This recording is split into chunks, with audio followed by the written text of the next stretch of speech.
Miss France 2023 est, et restera, Miss Guadeloupe ce samedi 17 décembre. Indira Ampio a été élue plus belle femme de France par le public et le jury présidé par Francis Huster est composé du chanteur Kenji Girac, l'humoriste Arnaud Ducret, le directeur de casting Dominique Besnéard, la Miss France 2013 Marine L'Orphelin et la judokaté Clarisse Agbenienou. Elle est la première reine de beauté que Cindy Fabre accompagnera, après avoir succédé à Sylvie Tellier à la direction du comité. À 18 ans, et alors qu'elle vient tout juste d'obtenir son baccalauréat, Indira Ampio marche dans les pas de sa mère qui fut première dauphine de Miss Guadeloupe en 1998. Pour son année de règne, la belle brune de 1,77 m pourra compter sur le soutien de Miss Nord-Pas-de-Calais, première dauphine, Miss Franche-Comté, deuxième dauphine, Miss Martinique, troisième dauphine, et Miss Auvergne, quatrième dauphine, parmi les 30 candidates. Mais aussi sur les conseils avisés de Miss France 2022, Diane Lair. Comme je vis à Paris, je serai là pour aider la nouvelle Miss France dans sa vie parisienne car ce n'est pas facile de débarquer du jour au lendemain dans la capitale, a promis la belle brune dans les colonnes de Télé Loisirs, le 12 décembre dernier. Supérieure à les 30 candidates au concours Miss France 2023 en maillot de bain, quel avenir pour Diane Lair, Miss France 2022 ?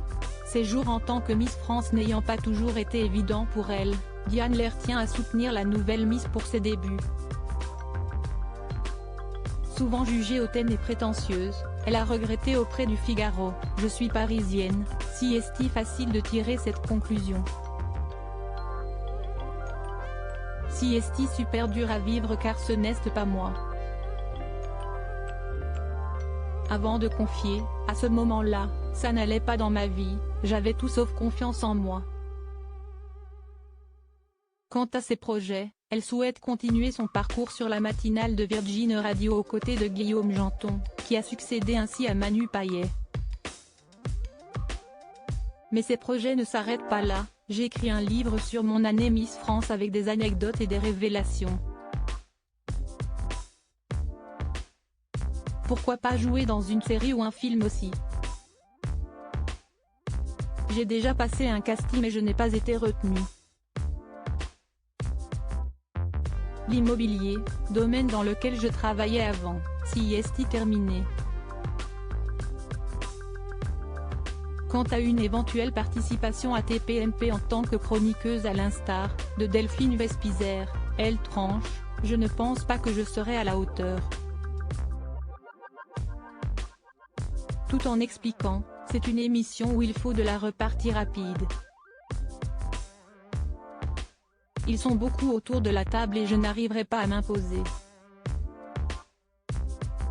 Crédit photo, capture d'écran TF1.